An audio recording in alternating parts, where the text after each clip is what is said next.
bottles were always there, every Monday, Wednesday, and Friday morning for 11 years. 4 glass bottles of whole milk, placed on the front step of 2847 Prospect Street at 5:18 a.m.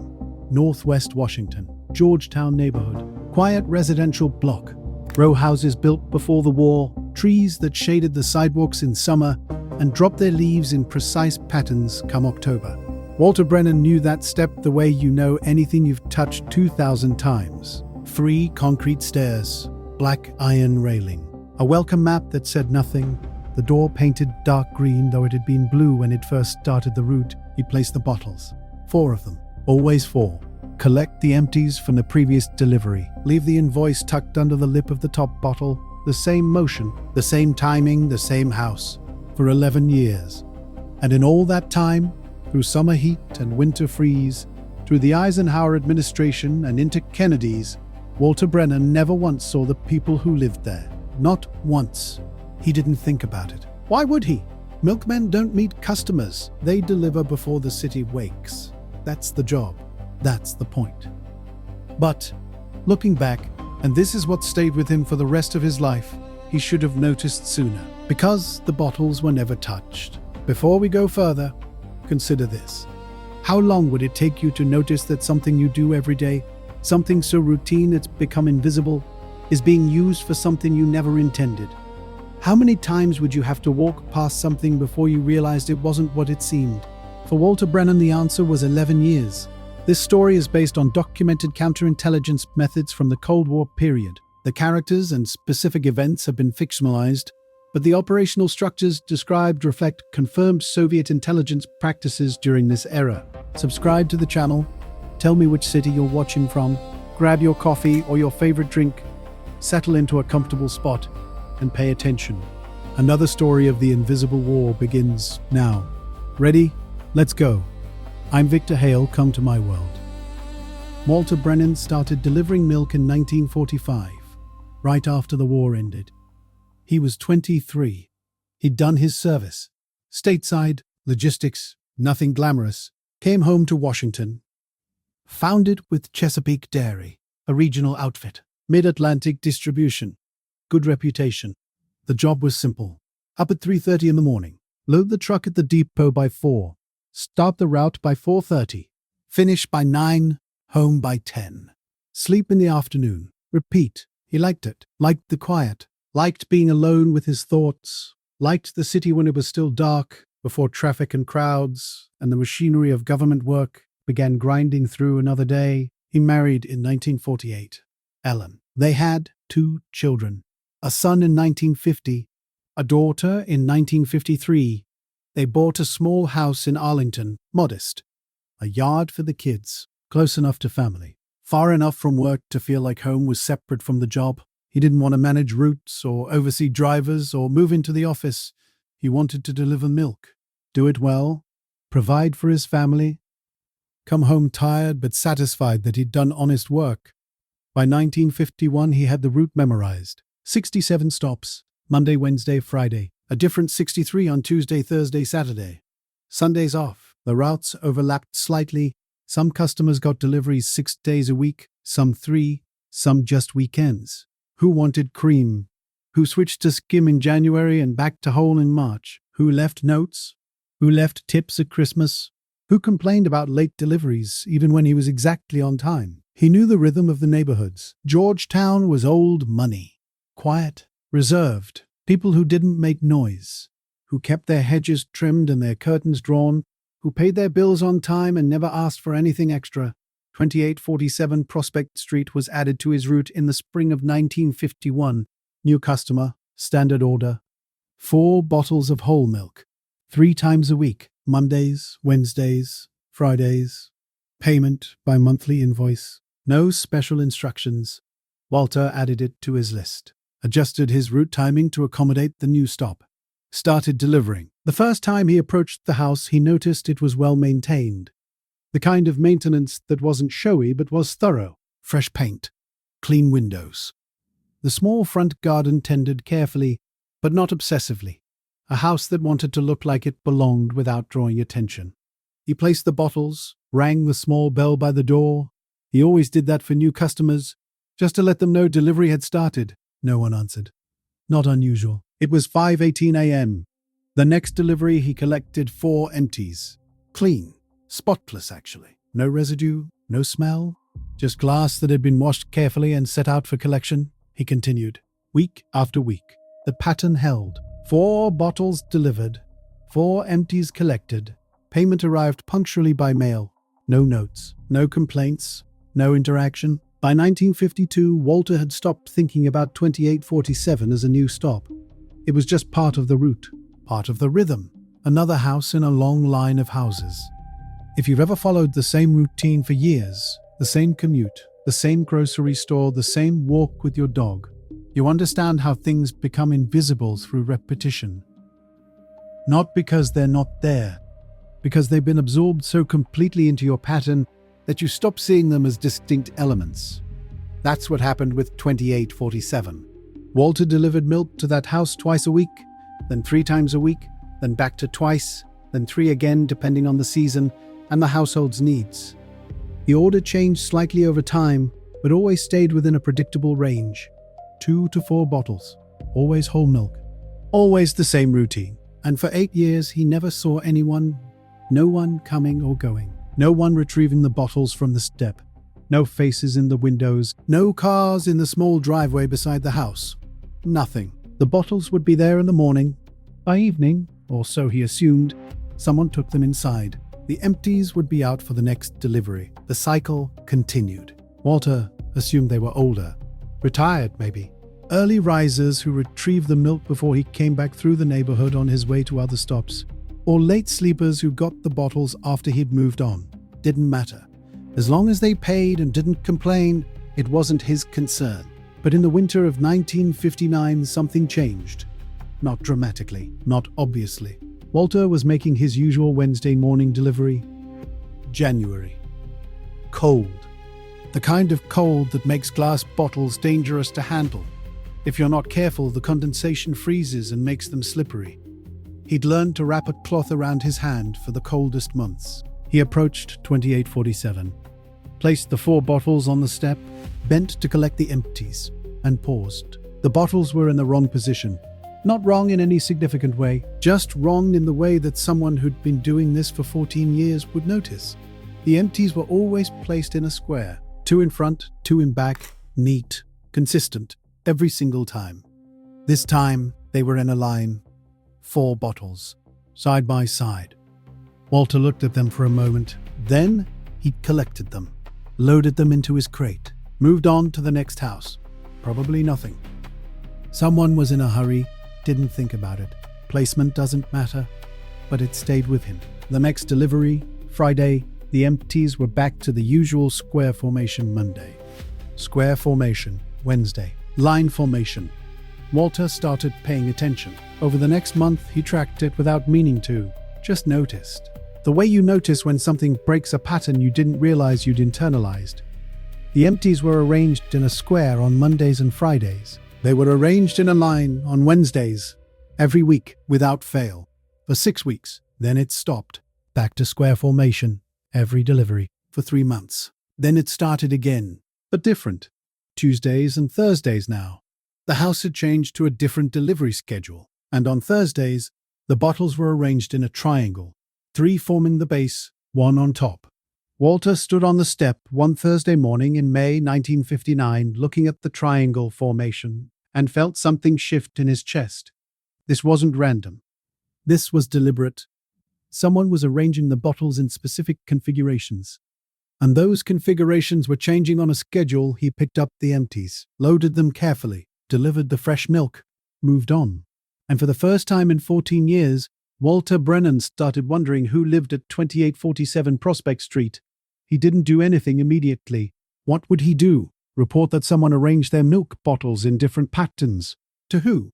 About what? It sounded absurd even thinking about it. But he couldn't stop noticing. Once you see a pattern, you can't unsee it. The formations continued. Square, line, triangle. Sometimes all squares for weeks. Then the pattern would shift. Always. On specific days. Always precise. Walter started writing it down. Not officially. just notes in a small pad he kept in the truck. The kind of thing you tell yourself you're doing for no real reason, but you keep doing it anyway. May 14th, 1959, Thursday. Triangle formation, May 18th, Monday. Square, May 21st, Thursday. Triangle, May 25th, Monday. Square. He tracked it through the summer. The patterns shifted every few weeks. Sometimes the bottles were placed with the caps facing outward, sometimes facing inward, sometimes alternating. By August, Walter had filled 6 pages. He showed them to no one. What would he say? That his milk deliveries were being arranged in patterns? That he'd been documenting bottle placement for 3 months? He'd sound insane. But something else was bothering him now, something he'd never paid attention to before. The milk was never used. He'd been collecting empties from 2847 for 8 years, and the empties were always pristine. No residue, no cream line from partial use. No smell, just clean glass, as if the milk had been poured out, not consumed, just disposed of. Walter thought about that. Thought about what it would mean to order milk 3 times a week for make years and never actually drink it. It would mean the milk wasn't the point. The delivery was the point. But why? He thought about the location. Georgetown. Wealthy neighborhood, close to Embassy Row, close to government offices, close to everything that mattered in Washington if you were interested in politics or policy or power. He thought about the house. Well maintained, quiet, unremarkable. The kind of place that didn't draw attention precisely because it looked like it belonged. And he thought about the patterns, the bottle formations, the precise scheduling, the consistency over months. It felt like signaling. But signaling what? To whom? Walter wasn't a paranoid man. He'd lived through the war. He'd read the papers. He knew about the Cold War, about Soviet spies and communist infiltration, and all the things people worried about in 1959. But he'd never thought about it in practical terms. Never thought about what it would actually look like in a residential neighborhood in Georgetown. He decided to talk to someone. Not officially, just casually. Someone who might understand what he was describing without thinking he was crazy. He thought of Ray Hollis. Ray Hollis was a detective with the DCB, Metropolitan Police, Homicide Division. Walter had met him 5 years earlier through a mutual friend. They weren't close, but they had coffee occasionally. Every few months, Ray would talk about cases in vague terms. Nothing specific, just the general stress of the work. Walter would talk about the route, about customers, about the quiet satisfaction of repetitive work done well. They were both men who understood routine. That's what they had in common. Walter called Ray in September, asked if he wanted to meet for coffee. Ray said yes. They met at a diner in Arlington on a Sunday morning. They talked for a while about nothing. Family, weather, the senator's terrible season. Then Walter said, carefully, "I have a question. Hypothetically, if you notice something unusual on your route, something that seemed like it might be a pattern, but you weren't sure, and it might be nothing, would you report it?" Ray's smile faded slightly. What kind of pattern? Walter told him. Not everything, just the basics. A customer he'd been delivering to for years. Empties arranged in specific formations, different configurations on different days, consistent over months, and the milk never seemed to be consumed, just poured out. Ray listened without interrupting. When Walter finished, Ray was quiet for a moment. Then he said, "How long have you been delivering to this address?" 8 years. And the pattern started when? Earlier this year? January, maybe, but I didn't notice until later. Ray nodded slowly. You have notes? Some. Bring them next time we meet. I want to look at them. Is this something? Ray looked at him directly. I don't know. But if it is something, you did the right thing mentioning it. They finished their coffee. Paid. Left. Walter went home. Felt slightly better. And slightly worse. Better because he'd told someone. Worse because telling someone made it. 2 weeks later, Walter met Ray again. Brought the notepad. Ray looked through it carefully. Asked questions. When? How often? What exactly changed? Whether Walter had ever seen anyone at the house. Never, Walter said. Not in 8 years.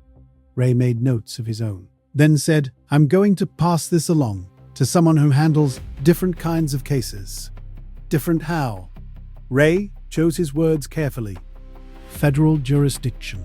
Counterintelligence. The kind of thing that's above municipal pay grade. You think it's espionage? I think it's worth looking at, that's all. Don't change anything. That's important. Whatever this is, if it is something, you changing your routine would be noticed. He felt cold despite the warm coffee in his hand. One more thing, Ray said. Don't discuss this with anyone else. Not your wife. Not your co-workers. No one. Understood? Understood. Went about his week, delivered milk, collected empties, watched the formations change with the days and the weeks, and tried very hard not to think about what might be happening at 2847 Prospect Street 3 weeks later. A man in a dark suit came to Walter's house on a Tuesday evening, showed credentials. FBI, Special Agent Carson. Ellen was in the kitchen. The kids were upstairs doing homework. Walter invited Carson into the small living room, offered coffee. Carson declined. They sat. Carson was direct. Detective Hollis passed along your observations. We've reviewed your notes. We'd like to ask you some detailed questions. All right.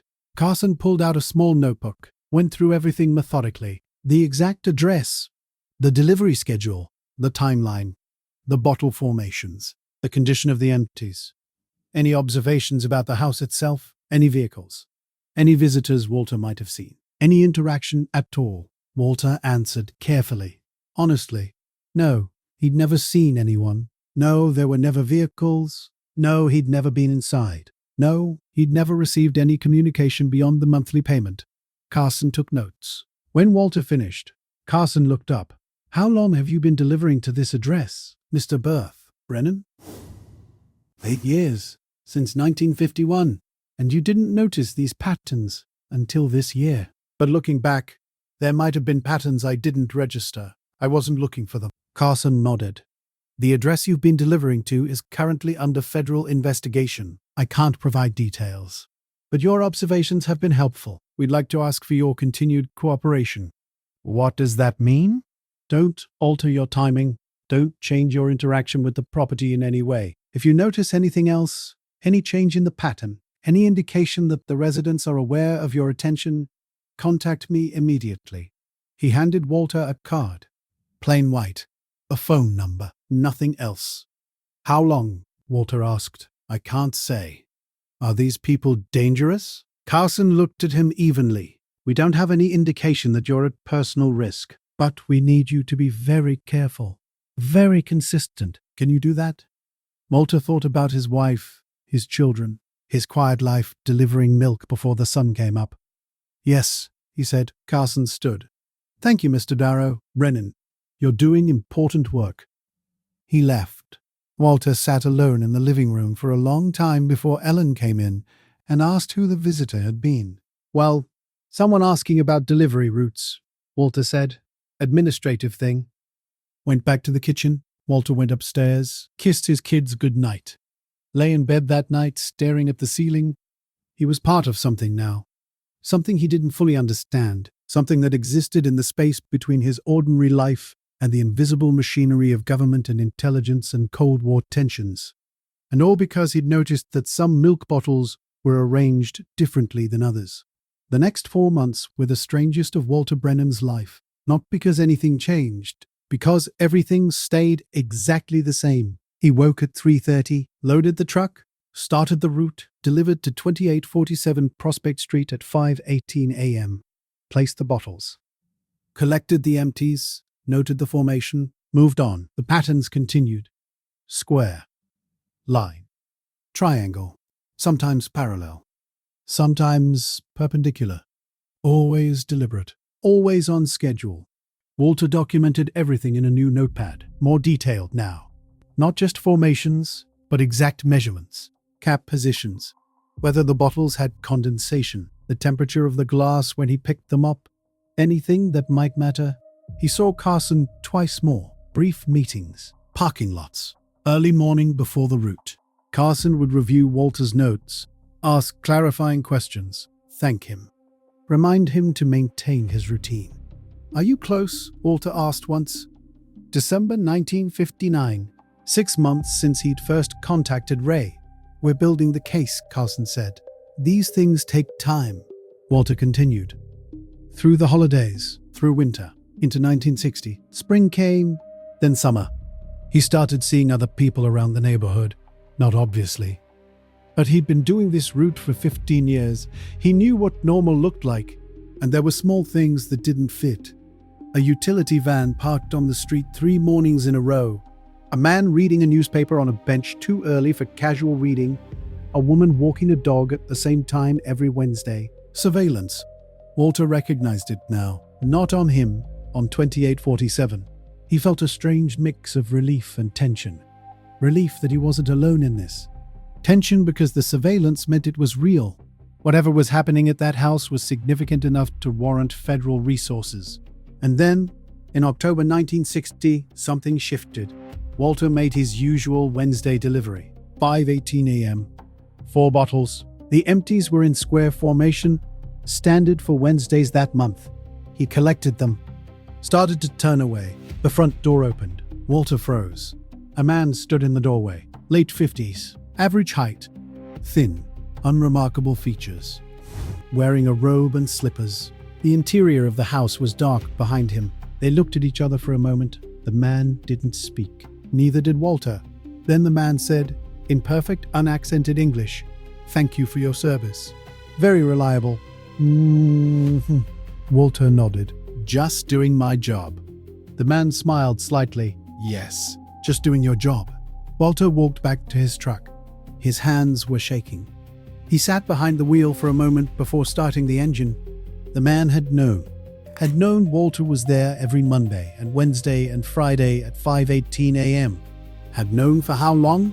Years? Since the beginning? And he'd chosen that moment to appear. That specific Wednesday in October. Why? Walter drove to a payphone after finishing his route. Called the number on Carson's card. Carson answered. Walter told him what had happened. "What did he look like?" Carson asked immediately. Walter described him. Average. Forgettable. The kind of person you'd pass on the street without a second glance. Did he touch anything? Hand you anything? Just spoke. Thanked me for my service. Carson was quiet for a moment. All right. Continue normally. But call me immediately if he appears again or if anything else changes. Why did he come out now? I can't answer that, Mr. Brennan. But Walter thought he knew. The man had known he was being watched. Had known Walter was part of it. And he'd wanted Walter to know that he knew. It was a message, not to Carson. To Walter, I see you. The deliveries continued through November. December. The man didn't appear again. The patterns continued as before. Square, line, triangle, alternating caps. Then, on a Monday morning, in January 1961, Walter arrived at 2847 and found the empties arranged in a new formation he hadn't seen before. 6 bottles. Not 4, 6, arranged in 2 rows of 3, all caps facing outward. Walter stared at them. He delivered 4 bottles on Friday. Now there were 6 empties, which meant someone had added 2 bottles from somewhere else. He photographed the formation with a small camera Carson had given him for exactly this kind of anomaly. Then he collected the bottles, delivered the usual 4 fresh ones, left, called Carson from a payphone. Described what he'd seen. 6 empties. Carson repeated. You delivered 4. Yes. Stay on the line. Silence. 3 minutes. 4. Then Carson came back. We're moving. Today. Do not return to that address for any reason. Understood? Understood. You'll hear from me soon. The line went dead. Walter went home early. Told his dispatcher he was feeling ill. Spent the day in his house with Ellen and the kids. Tried to act normal. Couldn't. That evening he saw it on the news. Brief mention. Federal operation in Georgetown. Multiple arrests. No names. No details. Just a statement about ongoing counterintelligence work. Walter turned off the television. Sat in silence. Agent Carson came to his house 2 days later. Wednesday evening. Brought another agent. A woman. Special Agent Torres. They sat in the living room. Ellen brought coffee this time. Sat with them. Carson looked at Walter. I'm going to tell you what I can tell you. The address you've been delivering to, 2847 Prospect Street, was a Soviet intelligence safe house. It had been operational for 12 years. The residents were two intelligence officers operating under deep cover. They used the house for dead drops, communications coordination, and asset meetings. Walter said nothing. Couldn't. Carson continued. The bottle formations you documented were signaling protocols. Specific configurations indicated different operational messages to assets who would walk past the house at predetermined times. The formations told them whether it was safe to approach, whether there was information waiting. 12 years, Walter said quietly. Yes, I delivered milk to Soviet spies for 12 years. You did. And in doing so, you provided us with documentation that became essential to understanding their operational patterns. Your routine gave us a baseline. When you noticed the formations, you gave us the key to their communication system. They were shaking again. The 6 bottles, he said. What did that mean? Carson and Torres exchanged a glance. Carson answered. It was a termination signal. They knew surveillance had intensified. They were preparing to evacuate. The 6 bottles told their assets to break contact permanently. But you arrested them? We did. Before they could leave. Your call gave us the timeline we needed. Walter felt dizzy, felt like the room was tilting. Ellen asked, Was my husband in danger? Torres answered. His presence was part of their cover.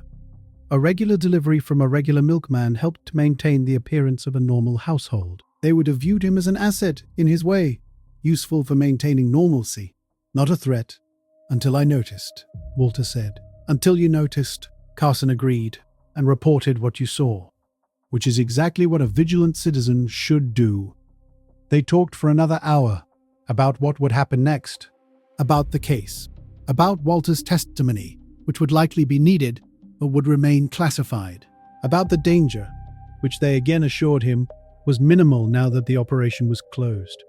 When they left, Walter and Ellen sat together on the couch. 12 years, Ellen said. 12 years, Walter repeated. You delivered milk to them twice a week for 12 years, 3 times a week for most of it, and you never knew. No, they sat in silence.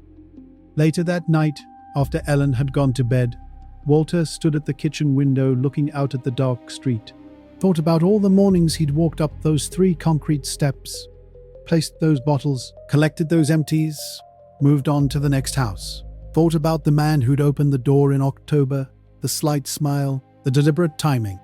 Thought about the bottles arranged in squares and lines and triangles, messages he'd been carrying without knowing, signals he'd been enabling by the simple act of maintaining his route. Thought about the fact that ordinary life, getting up at 3:30, loading a truck, delivering milk, going home, had been happening on top of something else entirely. Something invisible. Something that only revealed itself through the accumulation of small details noticed by someone who'd been doing the same thing for so long that deviation became visible. He'd delivered milk to Soviet spies for 12 years, without knowing. And when he did know, when he finally understood what he was seeing, his documentation had helped close an intelligence operation that had been running in the heart of Washington, D.C. since 1949. Walter Brennan would continue delivering milk for another 15 years. He retired in 1976, sold the house in Arlington, moved to a quieter place in Maryland, lived quietly, raised his kids, watched them have kids of their own. He never discussed what happened at 2847 Prospect Street. The case remained classified. The file, sealed. The testimony given in closed proceedings that he was never permitted to discuss. But sometimes, often actually, he would think about those mornings, the dark streets, the quiet city, the bottles placed on steps across Georgetown and Foggy Bottom and Capitol Hill. Think about how thin the membrane was between ordinary life and the invisible conflicts happening underneath it. Think about how close he'd been for 12 years to something he never suspected. And think about the fact that the Cold War wasn't fought only in Berlin and Moscow and Cuba. It was fought in residential neighborhoods, in houses that looked exactly like every other house, by people who looked exactly like everyone else. It was fought in the space between the milk delivery at 5:18 a.m. and the breakfast table at 7 o'clock, in the gap between what you see and what you notice, between routine and recognition. Walter Brennan had been a milkman, someone who delivered bottles and collected empties, and maintained a route with pride and precision. That's what he thought his job was, but for 12 years he'd been something else without knowing it. A witness, a carrier of signals, a piece in a larger operation, and eventually, the person who noticed when the pattern changed, the person who saw what he wasn't supposed to see and acted on it. If you followed Walter's story to this point, if you felt the weight of hindsight, the realization that something ordinary was never quite ordinary at all, then you understand what these stories are really about. Not heroes, not drama, not the obvious conflicts, but the invisible ones. The wars fought in the spaces between routines, the operations that rely on people not noticing, on ordinary life being so ordinary that the anomalies disappear into the background. Walter Brennan delivered milk. That was his job. That's what he did well. That's what he took pride in. And because he did it well, because he did it the same way, at the same time, with the same attention to detail for over a decade, he became the person who could recognize when something changed. When 4 bottles became 6. When squares became triangles. When the routine broke. The Cold War wasn't won by soldiers alone. It was won by milkmen and janitors and clerks and teachers, by people who maintained routines so consistent that deviation became visible, by ordinary citizens who stood, unknowingly, at the edge of global conflict, who noticed when something didn't fit, who reported what they saw, who helped close operations they never knew existed until they were already part of them. This is the story of one of those people, a man who delivered milk for years to a Soviet spy, until he did. And here we come to the end of another story. If you found yourself in the silence among the details, leave a like and tell me in the comments where you're from. Sometimes I read these stories to my granddaughter before bed. She always asks me if they're real. I answer that they're possible. If you want to have these stories in your hands, I've gathered some of them in a book. It's there, in the link pinned in the comments if you want. My nephew Daniel has been helping me with the recordings. He insists that I share these stories with the world. He says they can't just stay in my memory. Margaret always believed I should write a book. Perhaps this is just a small step to honor her. If you want to follow me through these stories, buy the book, read it, and be surprised. The link is pinned in the comments. Don't forget to subscribe to the channel. My name is Viktor Hale, and this is my contribution.